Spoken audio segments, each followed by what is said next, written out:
there, Eric. We'll have Coach start with an opening statement. We'll go to questions. All right. Well, first of all, I want to thank my Lord and Savior Jesus Christ for this blessing, man. It's a joy coaching these dudes and where we're at right now. But it was work to get here, and like we're getting ready to start February here in a little bit, and we always, refer to that as the dog days of February, and I don't feel like the dog days. Like I feel so energetic and so refreshed. The team looks energetic and refreshed. Our practices are like super competitive and just a joy. And I think it's showing out there. And I've been saying for a while, we're getting better. We're close, and we're still not as good as we can be. We still have room for improvement. But I'm thankful that we were able to show we could improve and keep improving after wins. Then because we've shown we can improve after losses, and so that was a blessing. And so. Let's go first.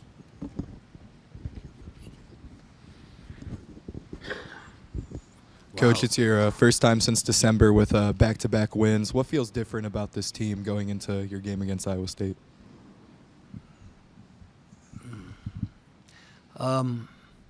Well, I think all of us had to develop a level of humility, and that we needed help. We had to get better. We had to make some changes, and the staff had to do it. The players had to do it, and and that's what I see. I see guys who have realized they need each other, and so, man, when you've got some humility to you and you're thankful for the opportunity you have, you play different. You have a different energy, and I think you can see that how much fun they're having with each other out there, and so I mean that would be the thing. And then I think we've like simplified our game and what we want to do and how we want to attack, and that's made it easier for a new group of guys. You guys forced 21 turnovers tonight. What was the defensive game plan going into this? Keep them out the paint and keep them out of transition. They are incredible in transition the first 10 seconds of the shot clock. I think I'm still going to look at it and see that they probably had 8 or 10 points where whether after a make or miss, they were able to push the ball down the floor and get it, because Steve does a really good job of coaching that with his teams. And then the last time we played them, they owned the paint, and big fella Abu was looked like an all-conference guy, and so we knew we couldn't let him get touches, and because once a good player touches the ball, good things are going to happen. So it was to limit his touches also. After your win on Saturday, you said you couldn't wait to see what the guys would be like at Monday's practice. Did you get exactly what you wanted to see? I did. We got exactly what we wanted to see Monday and Tuesday. The addition of Tyreek Smith being here, and practicing with us, another athletic, strong body.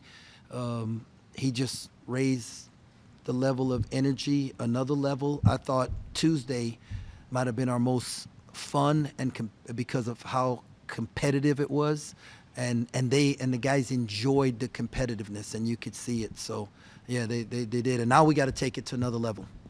And which staff member was it the hardest to get to dress up? Marco tried. He said, we won our last game, why would we mess it up and stuff, and but then he also probably looked the best in the suits too. So Jerome, I wanted to ask about the timeout at the end of the first half. You guys are up 20. You call full court press, get a turnover, and score to go up 22. Just what kind of went into that aggressive decision there?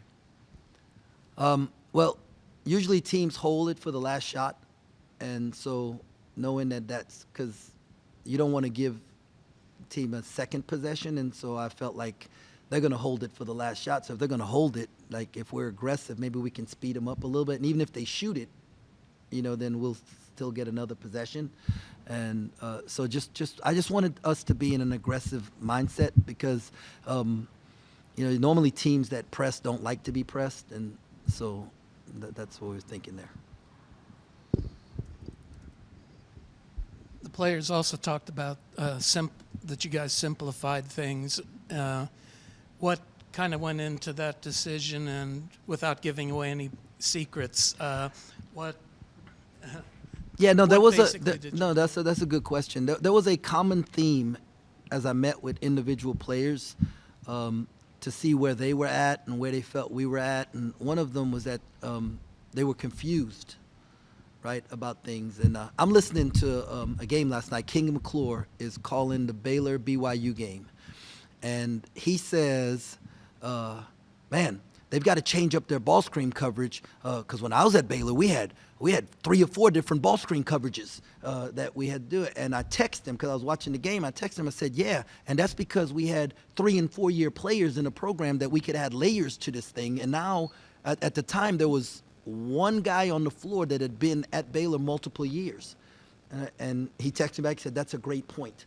And so I share that story to say that, like, we thought we were being simple with what we were providing them, but there was still confusion in what we were giving them because we were probably giving them too much, and thinking, man, we already dummied it down. Like, maybe I should choose a different one. We've already like toned it down, the number of sets we gave or the what we're doing defensively, but that was still the common theme that was as I met with the players. And so I went to the staff and said, look, we got to make it even simpler, right? And then limit the number of voices that was speaking. And so at practice, we just kind of like, hey, let me do the talking, and then that way there's no confusion on either end. Because I got great coaches, and I want them to coach and stuff, but this group needed like less distractions. And so they've embraced it, right? They've allowed themselves to be coached, and my staff has done a great job of, maybe taking a step back and saying, okay, this is what these guys need, and so that's what we've done. And the guys, man, they've bought in, right? Because it doesn't matter if you do it and then they don't buy in. They've bought in, and I believe the humility that we learned, from the first part of the season has helped us all to say, look, we need help, like we need each other. And we need help, and the help was get rid of some things because they were more distraction than they were helpful. Now, Iowa State on the road, what makes them so difficult? Well, Iowa State, home or on the road, they're an incredible team. They've got 3 of the best guards in the country. They've got a 4-man who is a mismatch nightmare. They've got 2 bigs that. The number 33 comes off the bench, and the other big fella, and right now they've got their stretch 3-4 guy is hurt, and they're still like playing at a super high level. When he comes back, it takes them to they can throw so many different problems at you on the offensive end, and then they're one of the best defensive teams in the country, and they turn you over, and then you got to go to Hilton. Right, and that's one of the best atmospheres in college basketball, and so there's a lot there. But we're gonna get to them tomorrow, and tonight I'm just gonna enjoy the fact that our guys came out here, man, and they gave an effort and an execution that makes a coach smile. Coach, beyond the simplification, is there 1 or 2 attributes defensively that you guys have locked in on? Making improvements the last 5 games? It's just not 1 or 2. It's just like really taking I think our guys have paid attention to the scouting report, and then tried to execute the game plan of what we needed to take away to make teams play to their second and third best things, and so I think that's what happened. But part of like being a good defensive team is taking the right shots, because then you don't get the other team out in transition. It's not turning the ball over. And I mean, when Doug is, 6 to 1 assist to turnover, and he's controlling the game the way he's controlling the game, and you can hear him be more vocal now as a leader out there, and that helps a lot. And I think in our last 2 or 3 games, he's like, I think 2 games before this, he was 18 to 1 assist to turnover, and now he had another 6-1, so he's 24 to 3. I said that's you can't ask for anything more from your point guard. Last year when you went to Hilton, you had some concerns with them in your huddle. Is that still a concern at all going into this game? Nah, I hadn't even really thought about it. Okay, so no adjustments or anything? No adjustment. We're gonna go up there, and we're gonna just enjoy the environment and see what we can do to get a road win. It also just kind of seems like Coleman right now is playing a little bit more free than he was a few games ago. Have you noticed that at all? I don't know if it's free. I think he just understands more of what we need from him, and his teammates are learning him and he's learned them. I think he simplified his game, some, and so just that. I think when you're not thinking and you're playing, you're better, and so the simplicity has allowed them just to play and not to think as much. So I was asking Brendan about Coleman just in here, and he described him as being special. Coach, I was curious what you think makes Coleman special.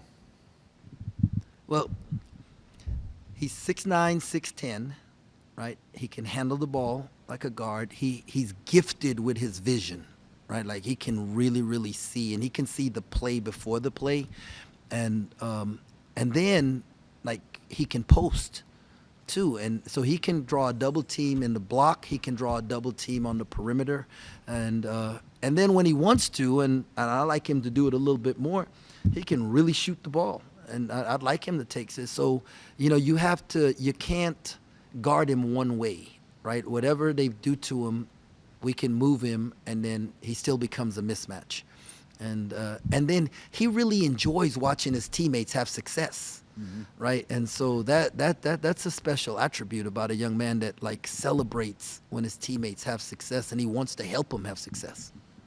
I guess I read in Tom's notes that there's no other player in the country that puts up a stat line exactly like he is right now.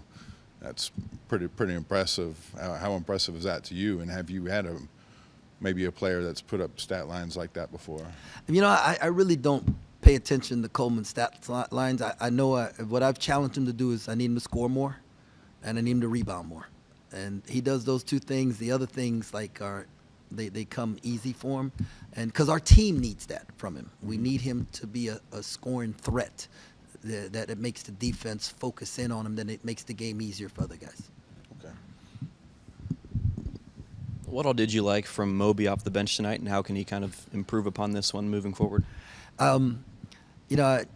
I said this to our staff, but the last two games, I thought Moby was playing the way he played early in practice, which was like everything was a little too fast for him. And then, like the last few weeks in practice, once Moby started getting a lot of practice under the belt, the game slowed down in practice for him, and like we can throw it to him on the block and he can go score. We can put him on in a play and he can be a straight line driver. He's got a nice mid-range shot. He makes his free throws at practice, but the last two games you could say like he was going for a rebound and it would like hit off his hands, or he was moving just a little too fast. And I thought tonight it started slowing down a little bit for him. And man, that one dunk he had, like it's like he floated. Like I don't think I've coached a better athlete, right? Laterally, how quickly he gets off the ground, and so he's gonna be a special player down the road. But I love having him out there because he makes stuff happen. Like he gets his hands on the ball, yeah, it's fun to watch him. Anything else for Coach? Thank you. Hey, thanks a lot. God bless. Go Cats.